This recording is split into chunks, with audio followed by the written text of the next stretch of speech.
Hey everyone, this is Keith Scott from out in Sydney, Australia. I'm one of the voices of Bullwinkle J. Moose.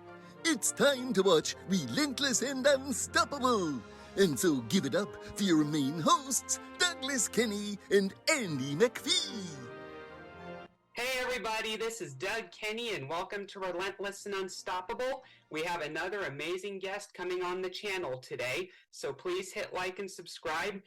And after this episode, please stay tuned to the RNU channel for more amazing guests. Let's get this on! Hey everybody, how you doing? Just a quick little share of why I started Relentless and Unstoppable. It was for one very simple reason, because of Doug Kenny.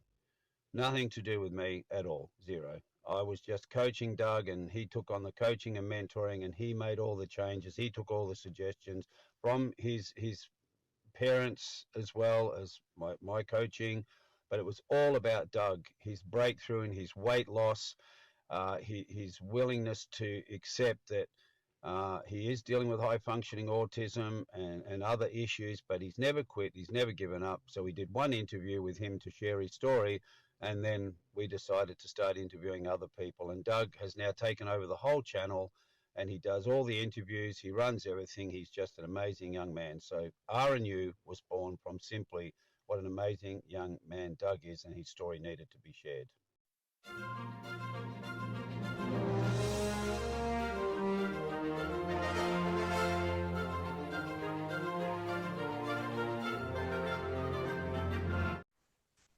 Well, I mean, I think, ultimately it's kind of like the same thing Hallmark goes for is, finding this partner, find this attraction, finding the love of your life. And I think just the whole thing is, even if these two people are from two different time periods, somehow, love found a way to cross, all this time and connect. And I think that's what I think people gravitate to when they watch the movie and when they walk away with what it's supposed to mean. Yeah, definitely. If I had to pick my favorite scene in the movie, it was when she first meets the actor from the original movie that she's remaking as a script, Oh, is that the one with him with the newspaper and he looks down and he's like, "Oh, how are you?" Is that the opening? Yeah, that is great. There's so many fun sequences, and fun scenes in that movie. That is definitely one of the better scenes. Yeah, and the idea of the time travel, if she's remaking the movie in her original timeline, how better can it get when you meet the actual cast from the movie? Yeah, that's really funny. And I don't even know if you noticed, but we did a very subtle thing with the color timing in that movie. When they're in the future, everything's full color, but the coloring's a little bit colder. When she turns the thing, you'll notice there's a slight adjustment. Everything gets a little warmer. So it turns a little more orange, or a tiny, tiny bit. And we did that every time she was in the past. So there is a slight, subconscious thing that you can look at when you watch the movie. Have to watch it again. I didn't notice that. Yeah, it's very subtle, and I don't even know. You probably have to watch it in very high resolution, but it does get warmer coloring in the past, and it's a little cooler in the future. Yeah, it should be cool anyway since it's winter.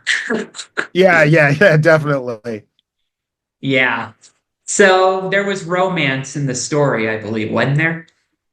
Oh yeah, there's tons of romance. Yep. Yeah, how did you get those actors and the actress to, come together like in a way that looked genuine? Oh, well, that's their job, not my job. That's what actors do. I think, they rehearsed a little bit, they got to know each other, and, actors are very professional, especially, these two. So they know how to be sad, how to be romantic, how to be mad. So, and I just think, it came easy for those two. And even, Chris is such a great, smooth actor. I mean, his voice is so great. You want to be in a relationship with him. He's got such a, like this amazing voice. So I think, that fell on them and the director to make them feel connected. Yeah, he came across to me similar to like Richard Dawson or Frank Sinatra a little bit. Yeah. I always see him as a little bit like a Jimmy Stewart. But Jimmy Stewart's a little bit more of like he always plays like a little bit more like goofy, and Chris is not quite as goofy as Jimmy Stewart. So he's more serious about his work than. Yeah, Chris is very serious. He loves acting, he loves creating, and he's a genuinely good guy. That's great to hear. So, was there embarrassing moments that happened on set that you were able to bounce out of as a production? Gee, that's all we have for Relentless and Unstoppable. So tune into the next episode to hear more amazing stories from amazing guests. This is Keith Scott from Sydney, Australia saying so long, and I'm smarter than the average bear. Gee.